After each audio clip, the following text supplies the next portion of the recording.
Okay, everyone. I just want to say hello. Hi to all of you. I'm Good back. morning. Good morning. It's so Good great. afternoon. Good Hello morning. and high five. Yeah, Stephen is all up on the fives now. So every time I see him, he's like five, and he's got all these images of various fives on his phone. And yeah, so stay tuned for more five references. Gary, it's so good to see you. It's been a while. We were worried about you, but it's great to see that you're doing well. Yes, thank you.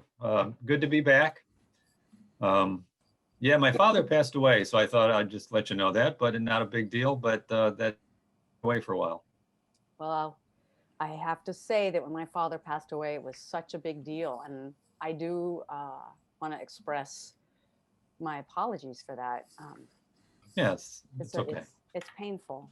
Well, everyone's experience is different, but it's great to have you back, Gary, very much so. Thank And you. it's great to have you all back. And it's great. I'm broadcasting to you live from New York City. And I haven't been as happy to say that as I have been in a long time because I'm very happy. Thank you for all of your well wishes. My forays to and from Houston were interesting, difficult, painful. It covered the whole gamut. But I'm back in New York City and no longer traveling during this pandemic. So glad to be back in the city with you all and your prospective cities. And um, during our time where I was tending to watching death as it was occurring before me, Stephen and I were also working on preparing the next segment of study for us. And we decided that it was really imperative to study something important to all of us, and that is the five aggregates. And All especially five. all five, all five. Um, One of the things that we kind of want to bridge the gap of we love the mindfulness movement. We love the secular mindfulness movement. We love um, Buddhism growing in the West and staying strong in Southeast Asia. But one thing that's incredibly important, as you know, in our mission is to foster the understanding of the Buddha's teaching, the original, the one and only Buddha, his teachings. And of course, these are the liberating teachings. And we wanted to start off the end of the year and beginning of the new year with the aggregates. And you may be asking, why study the aggregates? Well, It's not why even such a great word. it I don't well, know. okay, so okay, here we've had this saying, Stephen is not too comfortable with the word aggregates. He's not into that, but I like it. Why don't you like the word aggregate? Is it a poly thing? I don't know. I mean, I like the word kanda, which is what the Pali word is, and I like the concept, but the word aggregate to me seems strangely accounting like, sort of technical, sort of abstract. Eh, Why do you like the word aggregate? Well, okay, when you say accounting, why not take an accounting of what it is that we're experiencing moment by moment by moment? I like Maybe, it. I think I'm too romantic to like the word aggregate. Maybe you're more of a hardcore realist and you like the nitty and the gritty of the aggregate. Okay, well, you are the resident poet of Sutta in the City. But okay, so you like Kanda. Why do you like the Kanda? And why are we studying the Kanda Samyutta? And why is it even called that? Kanda. Yeah, it's kind of a weird word with that aspirated K. That's why there's KH. And the Samyutta Nikaya, in which this chapter is located, in fact, only has five big sections called Vagas. And the central three of those five are a, is a big section on the dependent origination, a big section on the aggregates, and a big section on the six sense bases or the sense bases. But the central chapter of the whole thing is the five aggregates. All right. let's start at the center then. I think I like that idea. Maybe we can look at the six sense bases and dependent origination later, or maybe we can look at them together with the aggregates. It's hard to look at it in solitary confinement because these things are very interwoven. You can't really talk about the five aggregates without talking about dependent origination or without talking about the six sense bases, because life just doesn't work that way. But we will try our best. And I think, the Buddha gave these various ways of looking at things because it's good to look at things in different ways. But I think it's important to know that these are various diverse ways of looking at the same thing in many ways. It's not like a different subject, it's just an aspect, a point of view, a way of looking at it. Well, okay, so why don't we look at it? Let's look at it, Stephen. Yeah. Can So I speak a little bit? Hang on. We're having a discussion first about the aggregates, and we'll take questions and comments a little bit later if that's okay. Okay, that's fine. thank you Thank you. so much. Thank you, Chin Rana. Why don't we go ahead and show the aggregates then, Stephen? Let's talk about the five. Sure. I mean, what are the five? And What are the five? And how I- come only five? Yeah. Why can't there be 9 aggregates So or 2? right. We're going to go ahead. I have a graphic that I can. Could you go ahead and mute everyone, Stephen? Yep. I have a graphic somewhere here, which will help us get a better idea of these five aggregates. And so those of you who've been here with us before kind of know that I'm visual. I'm very visual, and I like to see things in chart form. So Stephen, can you hit share screen? Because I'm not able to right now for some reason. Yeah, but it's not Oh, it won't share sharing my screen. Yeah. That's right. Okay. Give us just a moment. While I'm looking for the visual, Stephen, can you tell us what the five aggregates are? Yeah, and I should say that Here it is. another way that the Buddha talks about a person, these are five. Sometimes this word aggregate is actually translated as the five constituent parts of being, which sounds very grandiose, but maybe gives us another way of thinking about it. So this is talking about a person, the I am. How can we think about the I am? Well, one of the ways we can think about it is in terms of these five aggregates. And they're often referred to, as we see here, the five aggregates subject to clinging. And the subject to clinging is incredibly important.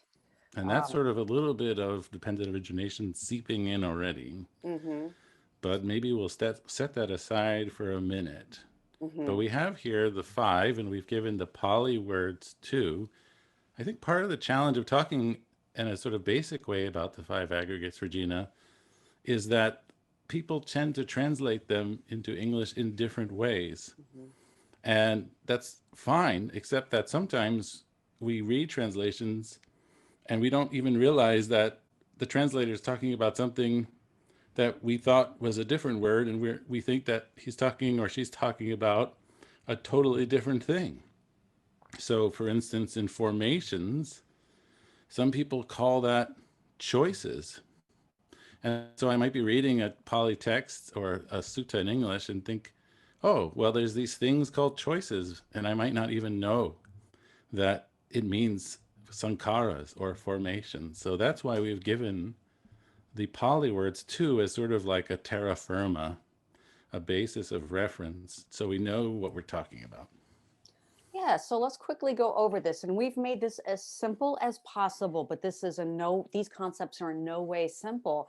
And if you're an advanced Buddhist, please bear with us as we just go through what these five aggregates are. And of course, the first one is form, the Pali word rupa. And so what is form? It describes matter, physical matter, material form of any being or existence. So when we're speaking about form in relation to the five aggregates, we're speaking of this form, this body that we occupy. Now, we also have an externalized form here outside of this body, which is a sculpture. This is for illustrative purposes. But can you explain the fact that form is the physical body, but it can also be an external thing, Stephen? Just so we Yeah, can know. right. Well, it seems to be that the word rupa in the Pali Canon has two separate but complementary meanings. One would be the physical stuff of which we are made of, materiality, rupa. And sometimes a person is talked about as being nama rupa. And so the first aggregate is this form, and the other four are the rupa. But it also can mean that when the eye base looks out into the world and sees a physical object, that object is called rupa too, a physical form. So in terms of the five aggregates that make up a person, form is the physical body, atoms and molecules. Hmm. Okay. Then the second one, and one thing that I want to point out that's incredibly important is we have these parsed out 1, 2, 3, 4, 5. Sort of think of them as these are individual frames in a film strip, but that's not how this experience occurs within ourselves. This, once again, is just to illustrate the concepts, and then we're going to go a little bit deeper into that experientially. So the second of the five aggregates is feeling or Vedana. Now, this can be very confusing because I know specifically in English, when we think of feeling, we think happy, sad, romantic, exciting, fulfilling. But when we're speaking of it here in terms of the five aggregates, we're looking at valence. It's either um, positive, negative, or neutral. I eat an Oreo cookie, it's positive. I I don't know what would be negative. I Chopped liver. chop. Ooh. Okay, so Exactly. see, There's a bad Vedana right that there. was not even rehearsed. It's just like so there. It was just you saw it in live. So the feeling is Vedana. It's the feeling tone. Okay. And then the next one is perception. This is just a bare knowing. So, in other words, in this perceptions phase of this experience that we're talking about, we're just looking at this external rupa, this external form, and we see orange. It's just a flash. It's just like if you turned the corner and you saw something, you saw a flash of orange. You didn't see that it's of a woman. You didn't see that she has her hair back. You didn't even see if it was made out of marble or wood. Now, after, then these are like milliseconds. And then right after perception, you have the sankhara. What's at the meat of sankhara? Why is this so important, Stephen? Well, this is the big doozy. And in fact, we can say that all five aggregates are sankharas because they are formations. And so all five of the aggregates can be said to be sankharas in a certain way. The word sankhara, in a technical sense, but may be helpful in the Pali world, consists of sang, which means together, and kara, which is related to the verb karoti, to make. And so the word sankhara, in a very literal sense in English, has the idea of putting together, constructing, fabricating, making, forming. And so this happens in the mind in this perspective. And so these thoughts, or sometimes as Bhante Bodhi likes to translate it, these volitional activities, that's what a form, and this is where karma takes place, decisions. So sankhara is a big subject and it has many meanings, but maybe in a simple way, we can say that a thought about something that arises through conditions is a sankhara. Okay, if this isn't making sense to you yet, don't worry at all. We That's really, also a type of sankhara. yes, exactly. We so apologize. We're trying so hard to distill this, and it's not, it's going to take a few sessions maybe, and that's okay. Because after Sankara, we have Vijnana, consciousness. This is where Well, that's clinging, a word I know. Consciousness, sure. right, right. And this is where clinging comes in. So, um, so then we have evaluation of the object. We have a Vedana. Okay, so this I like, this I want, this I begin to cling to. Herein suffering begins. Now, I want you to look at this now. We have these concepts that are pretty heady, pretty intense. But have you ever thought, or maybe you did, have you ever fallen in love at first sight? How quickly did that happen? More than likely, if it was love at first sight, it happened within a fraction of a second. You saw a material form, a human being. You felt a feeling, good. You had a perception of that. If, we could say male, female, human being. And then there was the sankara, these conditioned thoughts, attractive human being. And then a sense of this attractiveness makes me want that person. I want that person to be my love interest. That's exciting, you might say. Well, how is that suffering? That's not suffering. That's a good question. That sounds like a nice thing. Well, it sounds like a nice thing, but I can tell you, I did fall in love at first sight once. And the minute I saw this person, I knew this person is for me. Positive valence, I want. And that was followed by weeks and weeks of suffering, of trying to find this person, trying to hunt them down without seeing like a stalker, trying to get this person to be interested in me and know that, hey, I'm the one for you. And it was exciting and wonderful and extremely painful at the same time. And if any of you have experienced that, you have experienced the 5 aggregates subject to clinging. Well, we all have, haven't we? Unless we're arahants and maybe in disguise. But I would say pretty much all of us here are not arahants. You don't have to raise your hand if you are an arahant. But if you're not, your 5 aggregates are subject to clinging. And as we mentioned a few minutes ago, it's very hard to separate the aggregates from dependent origination. But in a very sort of simplistic and formal sense, when there's contact with the outside world, we have Vedana. There's a feeling, there's this feeling that arises. And when there's this feeling, there's craving, there's tanha. That is the sort of equation the Buddha has given us in the classic dependent origination formula. So just being in the world with our aggregates, so to speak, unless we've sort of declinged them, we are constantly, through sankharas, in fact, constructing more and more existence, more and more clinging and just being in the world. And we're talking about in this life and future lives. Now, if you're not comfortable with that, that's okay. Just look at it in terms of this life. There's plenty of suffering even in this life. Yeah, there is. I'm going to go ahead and stop the share. This I'm going to go ahead and put under Buddhism 101 on the website.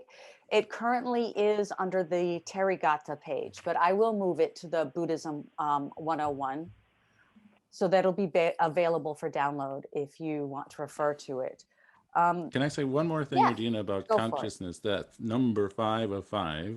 Mm-hmm. Consciousness sometimes is defined in the texts in a very simple sense, which now we have to relate it to the sense bases, unfortunately, to step outside of aggregates for a second. But when an internal sense base, say the I, contacts an external sense base, and the correct corresponding sense base for the I would be a visual object, the meeting of those two is said to be consciousness. Mm-hmm.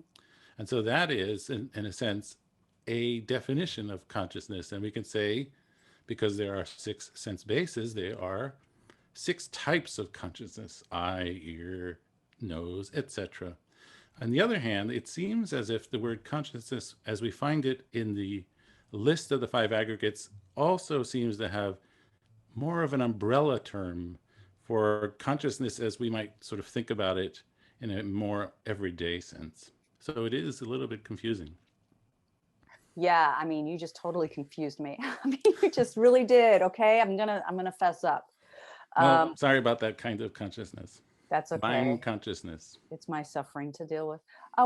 Should we look at the reading? Let's Or have a look. Let's have a look. All right, I'm gonna So go ahead. Regina and I had a bit of a discussion about where to start in all these suttas, and we had a discussion somewhat philosophical whether or not the ancient compilers, who we might say put together the books, how they chose, well, which sutta went where. Why is the first one number one?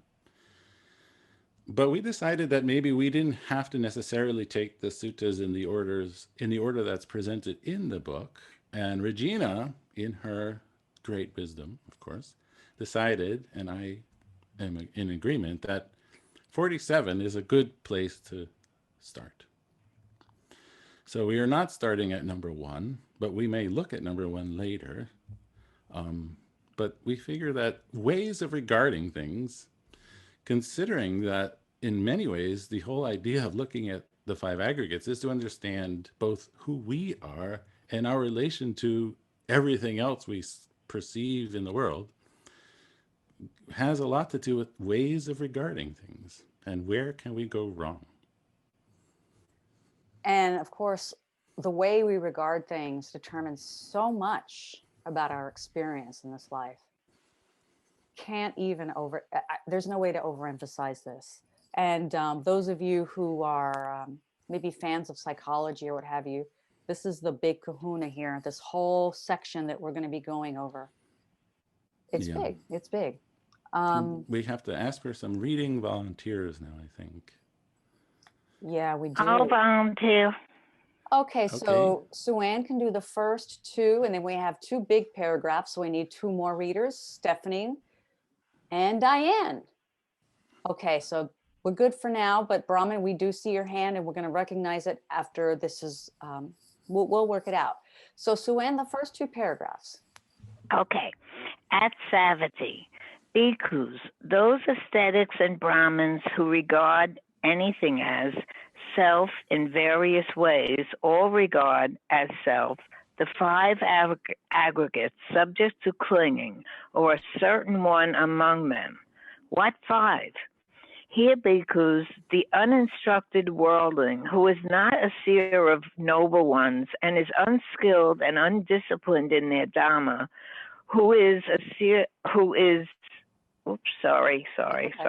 not a seer of superior persons and is unskilled and undisciplined in their dhamma, regards form as self, or self as possessing form, or form as in self, or self as in form. He regards feeling as self, perception as self, and volition for formations as self, consciousness as self, or self as possessing consciousness, or consciousness as in self, or self as in consciousness. Thank you so much, Sue-Ann, and it's great to hear your voice again. Thank you. Thank you. So next we have, I believe it was Stephanie. Or was it Diane? I don't Diane. know. You tell me. Let's try Diane. Okay, thank you. Diane? Thus, this way of regarding things and the notion I am have not vanished in him. As I am has not vanished, there takes place a descent of the five faculties, of the eye faculty, the ear faculty, the nose faculty, the tongue faculty, the body faculty. There is, bhikkhus, the mind. There are mental phenomena. There is the element of ignorance. When the uninstructed worldling is contacted by a feeling born of ignorance contact, I am occurs to him. I am this occurs to him. I will be and I will not be, and I will consist of form and I will be formless, and I will be percipient and I will be non-percipient, and I will be neither percipient nor non-percipient. These occur to him. Thank you so much, Diane, and I always love your animated reading. And then we have Brahman to finish us out. The 5 faculties remain right there, bhikkhus. But in regard to them, the instructed noble disciple abandons ignorance and arouses true knowledge. With the fading away of ignorance and the arising of true knowledge, I am does not occur to him. I am this does not occur to him. I will be and I will not be, and I will consist of form and I will be formless, and I will be percipient and I will be non-percipient, and I will be neither percipient nor non-percipient. These do not occur to him. Okay. Well, I think we've summarized it. Any That's questions? We're ready to go. All right. See you in Nibbana. Wow. Well, if we only understood this in a true sense, we would be very far along the path. So by the way, Regina, what does this mean, this true knowledge thing? Ah, true knowledge. Yeah, that really struck me when I I have saw a craving. I have tana for true knowledge. Is that good or bad? Well, you know, it's like I can fulfill that craving, but I don't know how long that will fulfill you. So true knowledge, that would be vijja in Pali, or perhaps we've heard the word avijja. I'm not so sure if that would be familiar to a lot of you, but that would be, that's ignorance, not knowing, that's delusion. So true knowledge would be that knowledge that is free of delusion, of the conceit I am. Right. So we're all looking for vijja, and we're trying to get rid of avijja. Mm-hmm. Right. And so I would say that what's kind of curious or interesting about this sutta is that it seems short, concise, to the point, and I kind of seem like maybe I've got it. And then I go back and I think, I don't got it. I don't even understand what this is even telling me. It's so dense, it's compact, it's really sort of packed up with meaning, and I think we're going to have to spend a few more minutes trying to unpack a little bit of this to make some true sense of it. Mm-hmm. I think so. That would be appreciated. Yeah, and notice how in the beginning, right away, and this is characteristic of suttas we find in the Samyutta, there's very little plot often or story. We get this kind of token at Savatthi, maybe that we don't know who really is there. It seems kind of throwaway a little bit. It's just right. We get thrown right into the deep end of the pool here. We don't get nice, charming stories about bhikkhus with various sandals and umbrellas. We just get the hardcore, deep Dhamma, and we have to fend for ourselves here a little bit. It's sort of like you get at Savatthi and what 5? It's sort of like the Sopranos, Tony Soprano. Skip the prelude, right?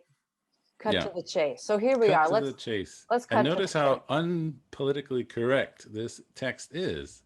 That it says here, the uninstructed worldling, who is not a seer of superior person, and is unskilled and undisciplined in their Dhamma.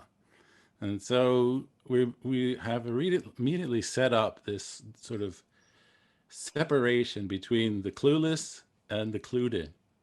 And who are the uninstructed worldlings, who are not the seer of the noble ones, unskilled? These are pretty much everybody in the sort of Nikaya scheme of things, unless you are a stream enterer and up, you're basically an uninstructed worldling. You're not even in a technical sense a trainee.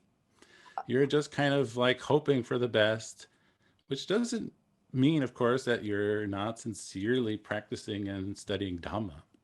But it means that you haven't made a breakthrough to the Dhamma, and in a very fundamental way, despite your best efforts, are still looking at things the wrong way. Okay, so what is that wrong way? I have a feeling it has to do with regarding form as self.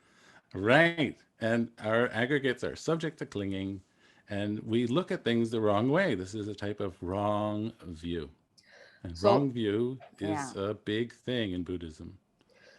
So, yeah. So I hate to tell you, those of you who've been working out and not eating and keeping in shape so that you could stay fit during the coronavirus lockdown, that's not yourself.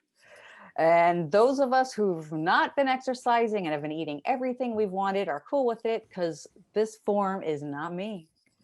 But in all truth, this, when we say, don't hit me, or she hit me, who is me? Am I this? Am I this form that y'all are seeing some part of from the neck up? The Buddha's saying no. He's saying, no, that is not what you are. Mm-hmm. He's saying, sadly not. He's saying that's not. These feelings, I feel sad. I am a sad person. Well, the Buddha would say that's a misperception. You are not a sad person. Perception. Explain to us how we get confused about how form and feeling and how are the actual examples of that? Can you give us everyday examples of how we confuse ourselves, Stephen? Well, I mean, so he presents here in a very compact way 20 types of wrong view, because each of the 5 aggregates is presented in this sort of stock 4 wrong way passage, which we don't have to go too much into, but it's basically trying to understand, because it's very normal for a person to want to understand and make an effort to understand the relationship between oneself and a self. Who am I? That's the big question. Am I this body? Am I these thoughts? If I'm not these thoughts, are they part of me? Are they inside of me? Am I inside of them? So there's all this kind of thinking going on about the relationship between the sense of self that we all have and the way things might really be. And this is this kind of papancha moment, this mental proliferation, where we're struggling in our minds to figure out who we are. And the Buddha says that these ways of thinking about it are basically wrong. They're off the mark. They're wrong view. And so that's why we have these ellipses, because each one of the 5 have these 4 sort of stock wrong ways of looking at things. And so I would say the next paragraph in this very short and dense sentence tells us a lot. And it says, thus, this way of regarding things and the notion I am have not vanished in him, or her, of course. And so this is 2 different ways, I would say, of thinking about the 5 aggregates. One would be this regarding the 5 aggregates as I am. I am, these are my thoughts, this is my body, I feel this way. I regard it that way. And in fact, we're told in the sort of the classic sense that the stream enterer, the first thing, which is called the fetter, that falls away for the stream enterer, which is, it's said to be the breakthrough through the Dhamma, where the stainless eye of Dhamma arises for that practitioner, is that this personality view, Sakkaya Ditthi, falls away. And so this practitioner no longer regards the 5 aggregates in this sort of mental proliferation sense, this somewhat philosophical sense. This practitioner understands finally in an experiential way that these 5 are not the I. There is no real I. But he goes on to say, and the notion I am have not vanished in him. And I think that this is a second and deeper wrong view, because we're told that only for the Arahant, that consummate practitioner, only for that one has this sort of more subtle, primordial, fundamental sense, this notion of I am, finally going away. And so, in other words, even for the stream enterer, who is said to have cut off the fetter of Sakkaya Ditthi, personality or self-view, still remains for that practitioner that very basic reflexive sense of I am. And only when the practice is complete for the Arahant has that fetter, that's the 10th fetter, finally been cut off. And so that's what I think the Buddha is telling us here. And if that doesn't happen, if neither of these things happen, what happens? Well, these 5 faculties descend back into a person due to clinging, craving, and ignorance. And so they both re-engage us as people, and it said on further existences, the stream of consciousness carries on, passes along, and will be sort of deposited into another person, into the womb, because these 5 aggregates are still subject to this clinging, and this clinging is fueling this somewhat undesirable existence. Well, one thing that I want to point out, I'm so happy that you explained, what these aggregates, when we continue to cling to them, what they will do in terms of future lives. But I also am extremely appreciative of this in terms of, it's like it is manifest in this life and beyond. And it's just so important to me, the commingling of the 5 aggregates with the 4 noble truths, especially the truth of dukkha. I mean, how many times do we punish ourselves day after day? Maybe I'm saying too much about myself with this I am smart. I am overweight. I am lazy. I am ambitious. All of these different things. Do these opinions of ourselves not cause us great suffering? Or what about this one? I will be. One day I will be successful. What does that mean? That means today I'm not. One day I will be well read. I will not be this type of person. Yet these are incredibly difficult states of being. One day I will have this. And then once I have this great job, I will be this great person. And the suffering lies between me now and the great job. In between, there's suffering. But once I get the great job, there's suffering because my boss is mean and my coworkers don't understand me. So then it's the next job. And then this proliferation continues and the clinging for continued existence continues.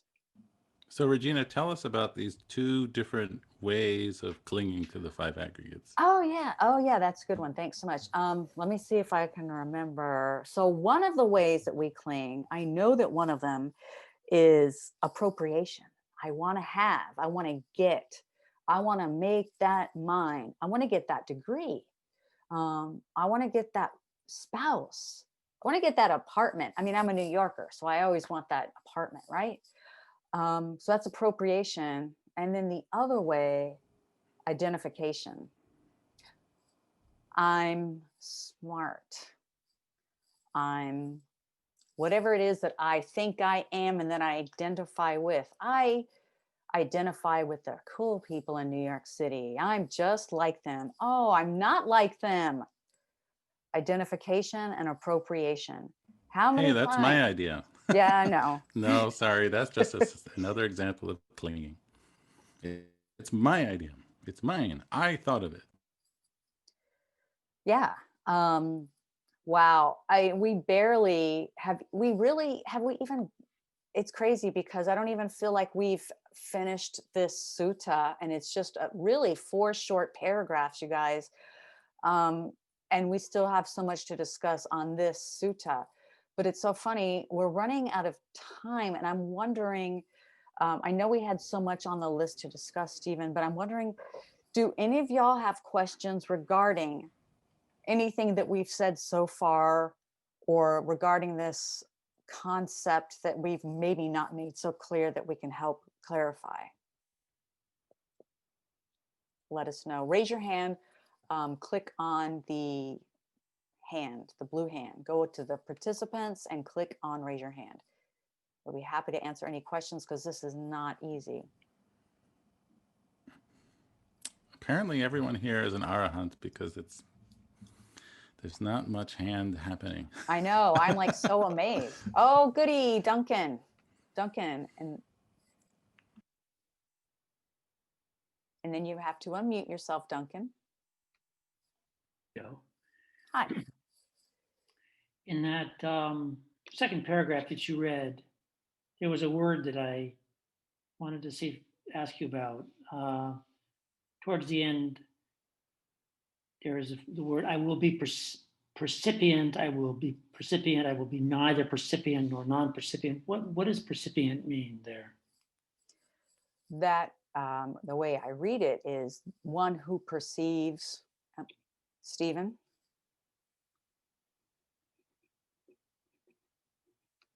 Stephen, you're muted. Sorry. Well, it has to do with perception, of course, sanya.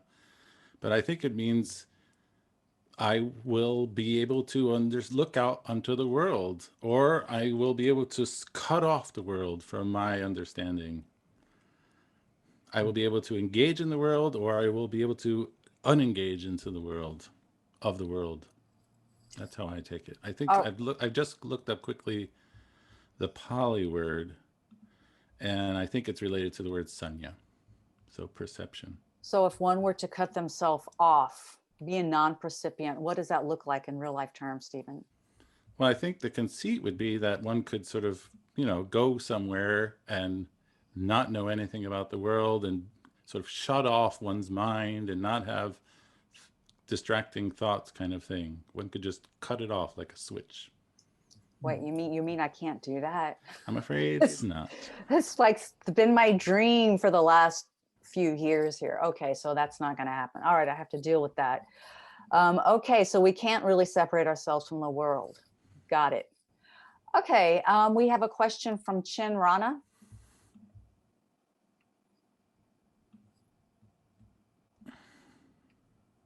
And you would have to mute yourself so we could hear you.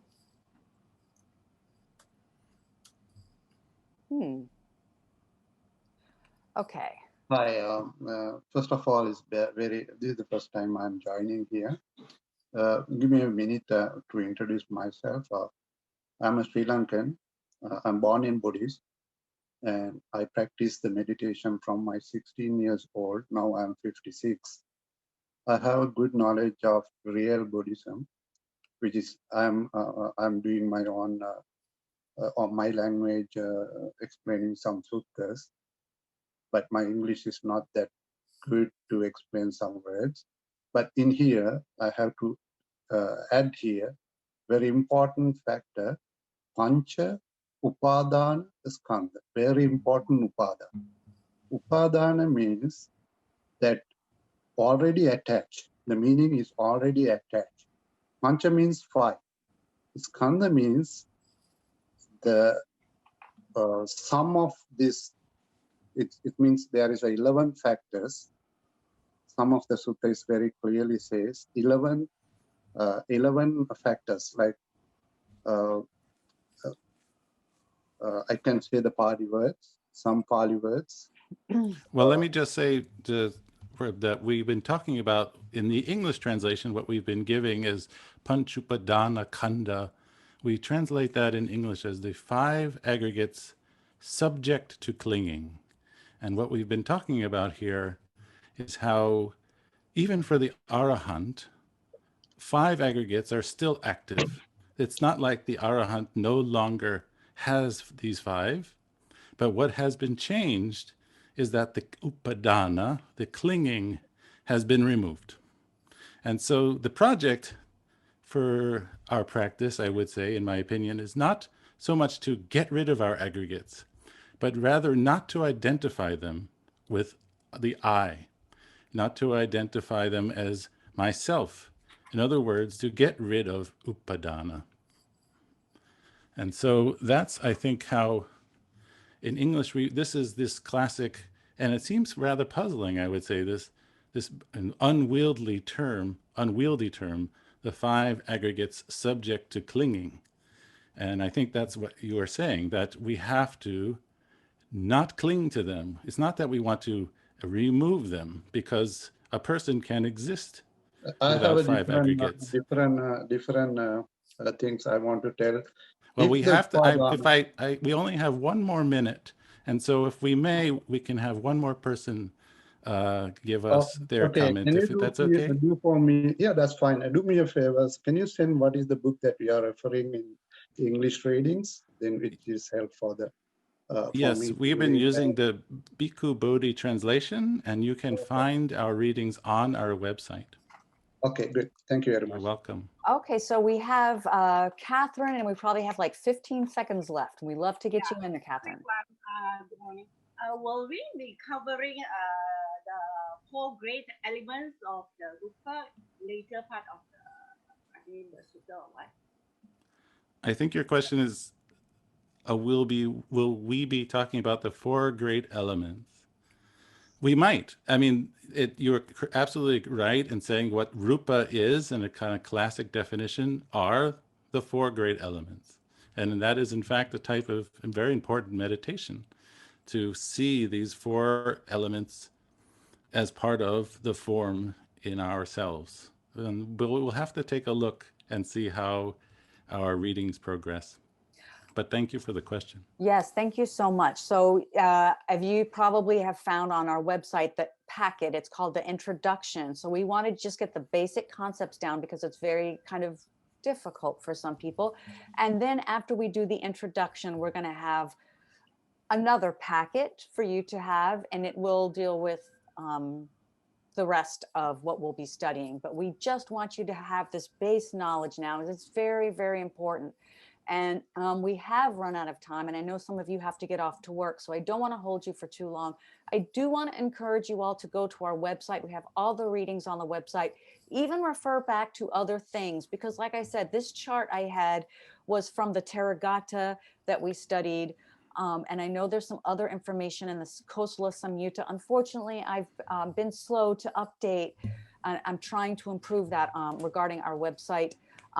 And so we are very, very, very happy to have you all back. It is so wonderful to see you all again. Unfortunately, we don't have time for Metta, but we do hope that you will come back Thursday to study this, or to look at this in greater detail. And we are looking very much forward to seeing you all this Thursday, 7 p.m. Eastern Standard Time. May you all have a blessed evening and a blessed day. And thank you so much. Thank you. Thank you. Bless you. Thank so you, much. everyone. Thank you, Take care, Regina and everyone. Stephen. Good to be back. It's good to have you See you back. all. Thank you. And thank Thank you. Good night. Thank you, God Stephen. bless. Good night. Take care.